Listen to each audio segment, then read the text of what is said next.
Hello and welcome to Transformation Today. We're super proud that we're back with some good content. Here is a podcast on impact with Sebastian Sawicki. Enjoy. Hi, Sebastian. Long time no see. Is it? Not really. No. So, yeah. First things first, Sebastian. If you had to introduce yourself, or if I had to introduce yourself to people, what would I say about you? I think, and we also discussed it last Friday, that many people will say about me that I have a talent by putting the right people together who can mean something for each other, either private or professional. When I look at people, I often see, like in my head, hey, you need to talk to this person because you can both benefit from it. Yeah. Yeah, and you do that in two ways, right? With your work for Canal or your Canal Clubhouse and Collective Builder. Yes. Yeah. And also as a private person, I just love putting people together, putting the right people together. Yeah, and in that way, what we do is quite similar, or at least has got similarities. The Sebastian refers to Friday because we had a super nice lunch. We just discussed how delicious the food was. But we also discussed that people are using the word impact so often. It's really a trend word. And we thought it was a good idea to record a podcast where we first define what is impact, and then also discuss how people use impact and how you, if you want to use the word impact, can come across as more genuine.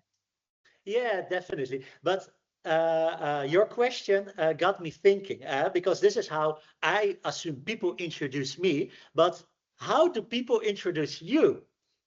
I think a jack of many trades, also bringing people together, but also a fixer. Yeah.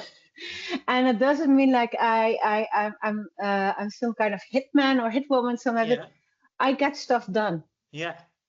Yeah, and that comes with so many years in recruitment. You have to get stuff done. And now, for the last 6 years, I've been doing that as an entrepreneur with Olivi, working for startups and scale-ups, and then you really have to get stuff done. And also started doing fractional head of HR role at a startup. That also means get a lot of stuff done.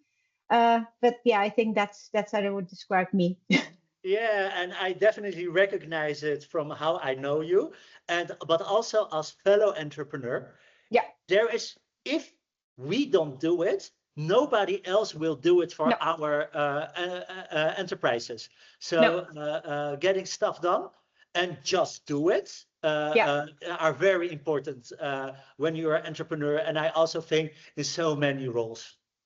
Yeah, no, absolutely. And I think that's also the biggest difference, that when people come from like a big corporate and want to work for a smaller company, let's say an impact company, if we stick to the subject, some of them really, they blend in well, but some of them find it really difficult to get the stuff done and to not have an entire team behind you, and really use that impact you have yourself.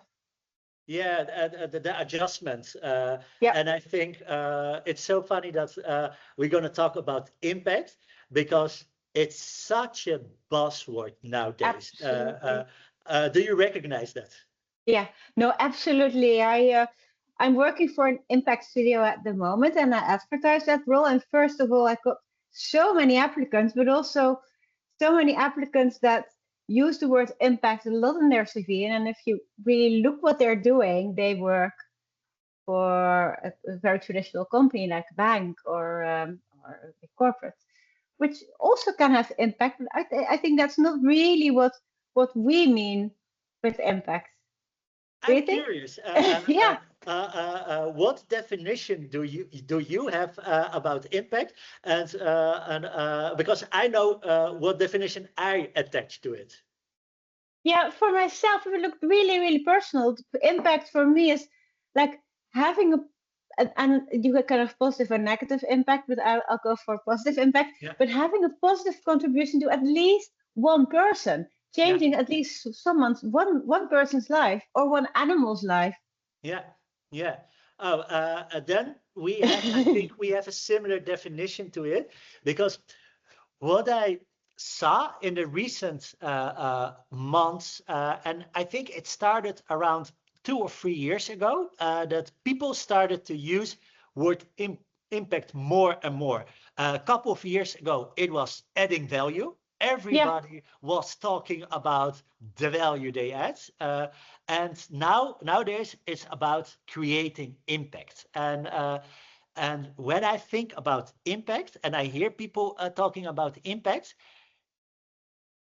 we think about huge things, right? But if you really go down, and what does impact really mean? For me, at least, it's an action that is an effect on somebody or something, right? Yeah. And if we all do that, Exactly. then the world is a better place. Yeah. Yeah. Are we idealistic now? Yeah, and I also recognize what you said about impact can be positive or negative, depending on the direction of the action. And I also think it's a matter of perspective. So from different perspective, a certain action or impact can be, for one side can be positive, and for one side can be negative. And while preparing this podcast, I had this funny thought about, I think, one of the biggest impacts recorded in history of our planet is the impact of the meteor that wiped out the T-Rex, right? Yeah. Yeah. It was an impactful event. And from the T-Rex perspective, it was a really negative impact, right? Because there are no T-Rexes anymore. And from like human perspective over time, well, it created space for us to actually dominate the planet. And a safe environment where you could just walk around safely without a T-Rex like eating you.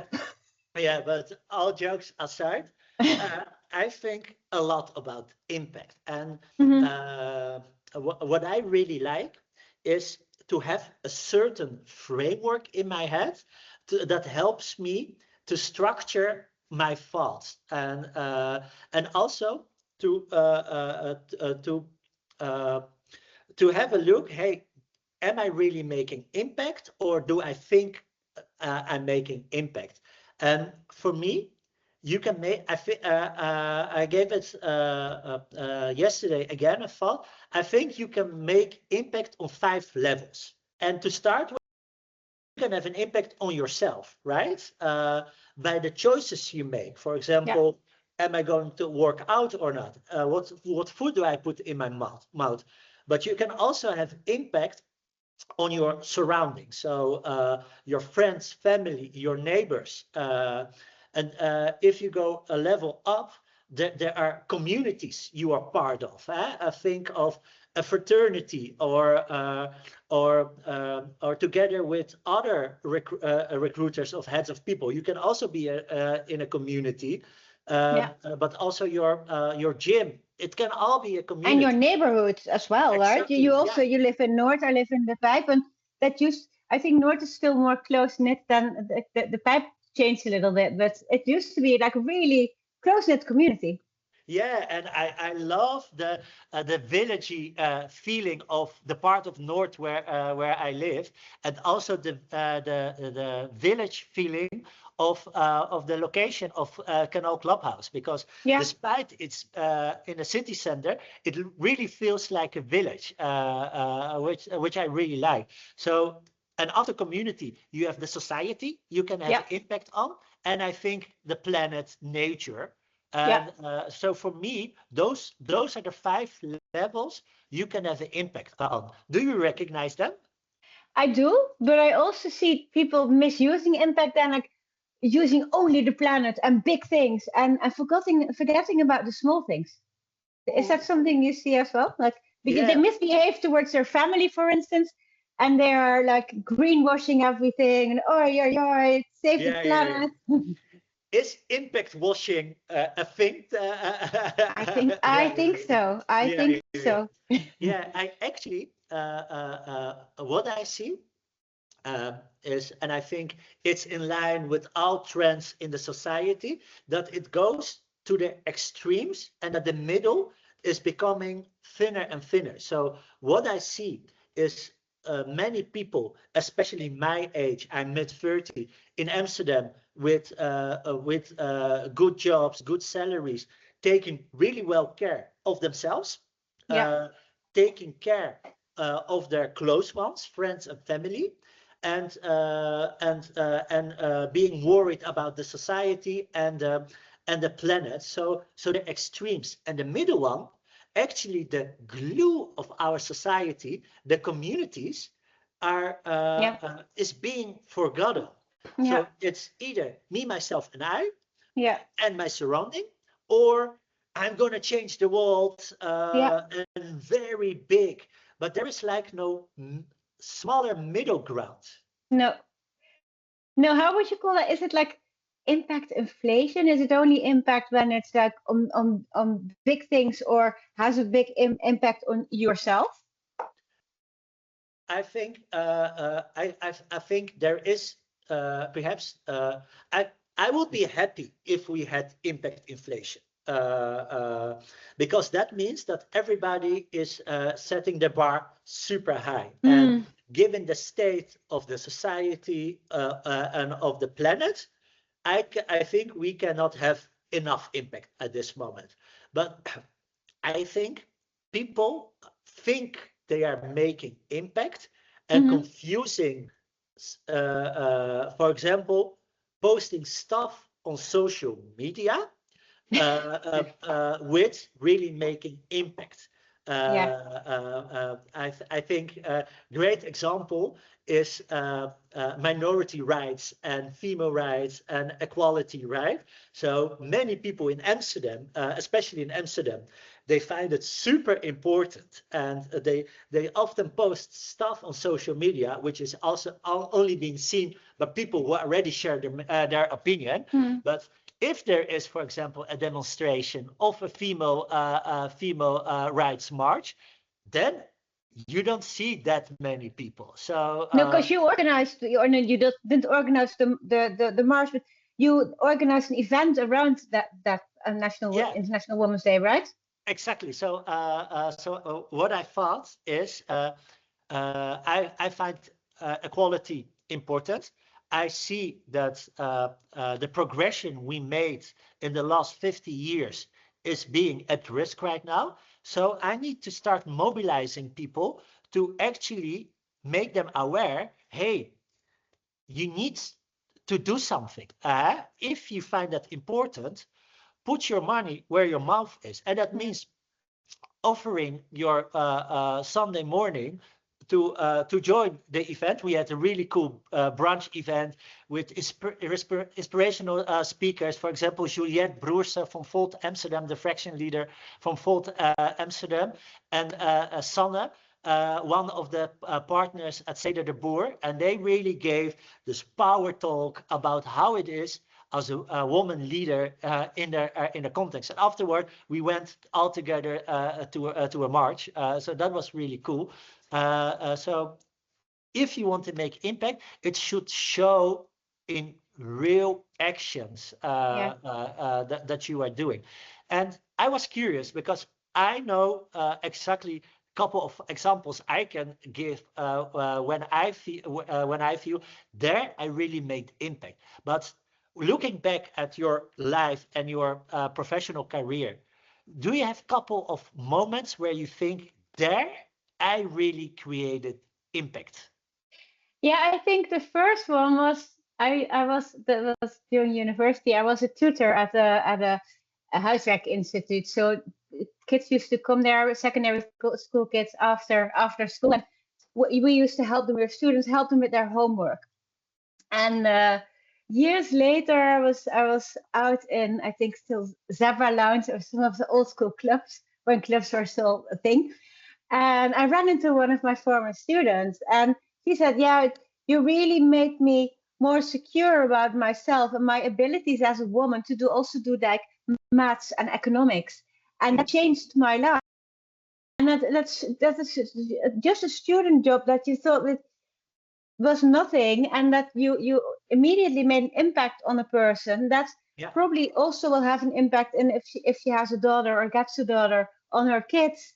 So that, I think that was the first one, and the rest is in my work in recruitment, with finding someone a new job, that really has a big impact as well. And there's one person, I don't know if he's listening, but he knows who he is. And I placed him in new jobs 3 times. First in a regular job, then as a co-founder, and then at a green tech startup. And he also became a client. So and he often says to me, "You had such an impact on my life." And I love it when people say that as well. It makes you feel good, right? That's also it's super nice to hear that. That makes you extra proud on what you're doing, prouder than, oh, I filled that many jobs. Exactly. Why I'm asking it, and I'll also answer the question myself. Because what I find interesting there is to distillate what are the elements that that need to be in place to actually say, hey, my action created impact. And for me, I have 2 examples. One is really, really early in my life, and one is a professional example. So I think I was 9, and it was at the elementary school, and there was a new kid in class.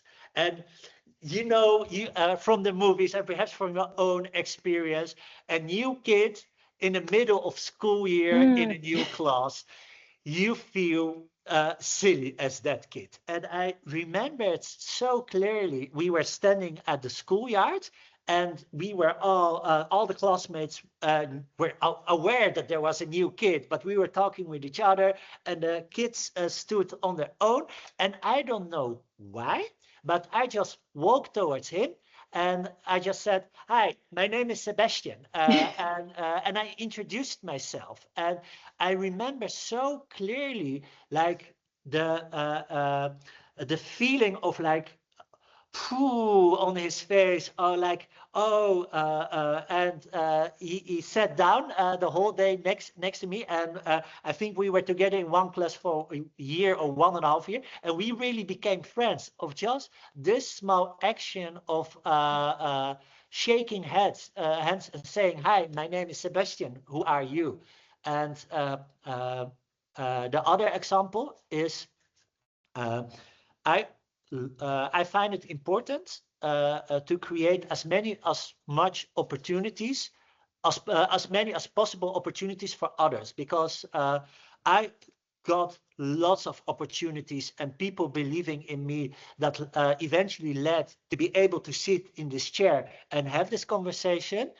And by creating them for others, it's my way of giving back. And when I was head of people at New 10, it's a fintech startup of ABN AMRO, I established a collaboration with an organization that's called Hack Your Future. And what they do is people who fled their countries, so refugees, and who are allowed to stay in the Netherlands, so status holders, they being re-educated into software engineers. And I established a collaboration with Hack Your Future and New 10. And I remember so clearly, the people coming from Hack Your Future start as an intern, and if it's a match from both sides, you take over the person on a normal contract with a corresponding salary. And I remember until this day that I told the first intern, "Hey, we are going to offer you an ABN AMRO contract," and on the date itself, it felt good, right?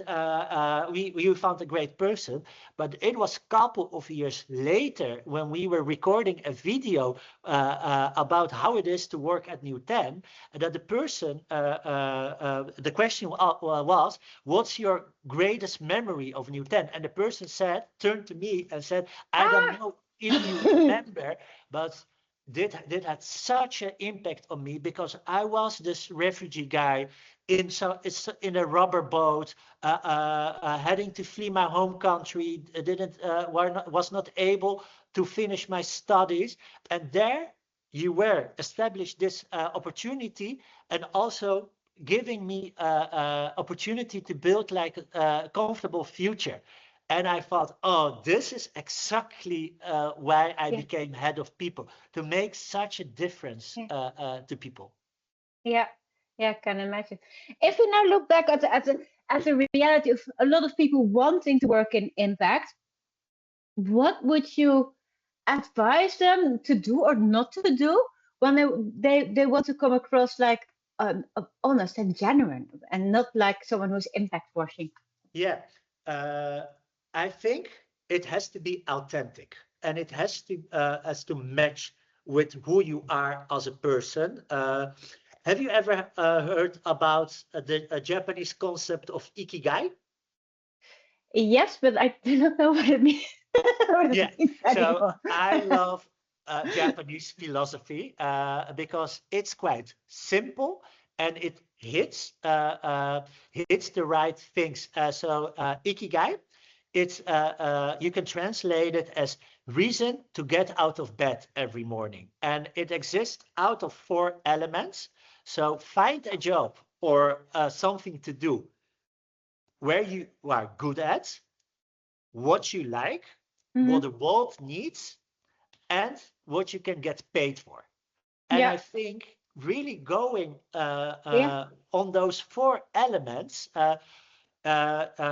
people also call it purpose, but then you really think about, okay, where are my talents? What do I like to do? Because if you want to start an impact driven company, or you want to work for an impact driven company, it's not an easy way. So there needs to be like this intrinsic motivation, especially when you are an entrepreneur starting a company. It's a roller coaster ride, and it's difficult. yeah, So you need to have this intrinsic motivation, and also, yeah, if you are there are so many good ideas, but if you don't add actual value to the world, or people are not willingly to pay for it, it will not fly either. To no, to really think on those 4 levels, and also being realistic. So as a one person show, when you start your company, you will not change the whole world. And this is, I think, a lesson I had to learn, because especially when I started my own company, the ambitions were sky high. Huh? And that's important, because that helps you over the edge of actually leaving your job and yeah, starting a company. yeah, But then the reality hits in. And then it's important to find the right balance between staying ambitious, because that's the fire burning in you, yeah, and having focus and starting step by step, finding your product market fit, or finding the right people to collaborate with, to have partnerships with, and building from there. And I think especially when we talk about impact entrepreneurs, you are not a charity. So there needs to be a business case, and principles and good ideas alone don't sell. There needs to be a good product to start with. Product that people like, that people, or service that people yeah, like, people are want to use and are willingly to pay for. And for you as an entrepreneur, making impact is the most important thing. But for a customer or a potential customer, it's a nice to have. That sounds perhaps too small, but it's definitely not the most important argument to start using your product or your argument or your service. No, no, that's in the end still they have a problem, and I think you can fix it. Yeah. Right? Yeah. Yeah. And so I was talking a lot. What are when you hear everything I said, what are your thoughts on that? I absolutely 100% agree with you. I think what people forget sometimes when they want to work at an impact-driven company or impact company or be an impact entrepreneur is the fun part or something that you really enjoy in your ikigai, because that is also what makes you stand out.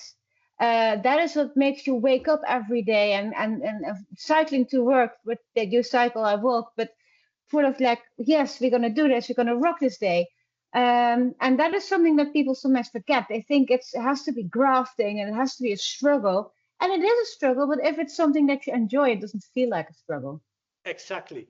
And I think it's also important to say not everybody needs to leave their jobs and start company or join impact-driven startups to be able to create impact, right? No, So you can create impact in different places, and not all impact needs to be huge, right? You can have also impact on a more micro level by being nice to and reaching out to an elderly neighbor, joining, doing a voluntary work, and actually contributing back to the community or to the society. Those are also important ways of creating impact. Yeah, I think it can be even smaller. Just greeting someone on the street that you don't know and just smile at people. That can already make their day. And yeah, what I actually do, and for people outside of Amsterdam, it might sound crazy, but we have an issue of people on bikes, especially on e-bikes, not stopping for pedestrians, for a crosswalk. And I started to do that, and because either you just left your house too late, or you find yourself too important to stop for a crosswalk. But trust me, you are not that important. So let's start using the rules. But I started to stop, and but people in also crossing are not used to it. So then you have like this contact with person, and I always like wave. Yeah, you are allowed. You can go. I will wait, and it creates a brief moment of connection, and I always continue my way smiling, and I often also see people smiling, and it's such a tiny thing. It's like a second, and you both have a good feeling, and for me that's also impact. But I think also other people see you do it, so they might also stop for the crossroads. Yeah, exactly. And it makes the city safer. Or start swearing at me, which happened once. Well, then everyone laughs and they also have a good day, because it's ridiculous if someone swears at you to do that. And how do you feel about measuring impact? Yeah, I find that a very tricky one. I think that measuring impact for companies is an interesting thing, and maybe for investors as well. But I think on an interpersonal level, it is how do you measure what your action has brought to someone? I don't know. What do you think? Yeah, so I find it a very interesting question because what I see is our society, and especially commercial organizations, we are data drunk. We want to measure everything. So for me, it starts with answering the question to yourself or together with your co-workers or co-founders. What's the goal of our measurement? And I think you can measure both on personal and also on professional level. And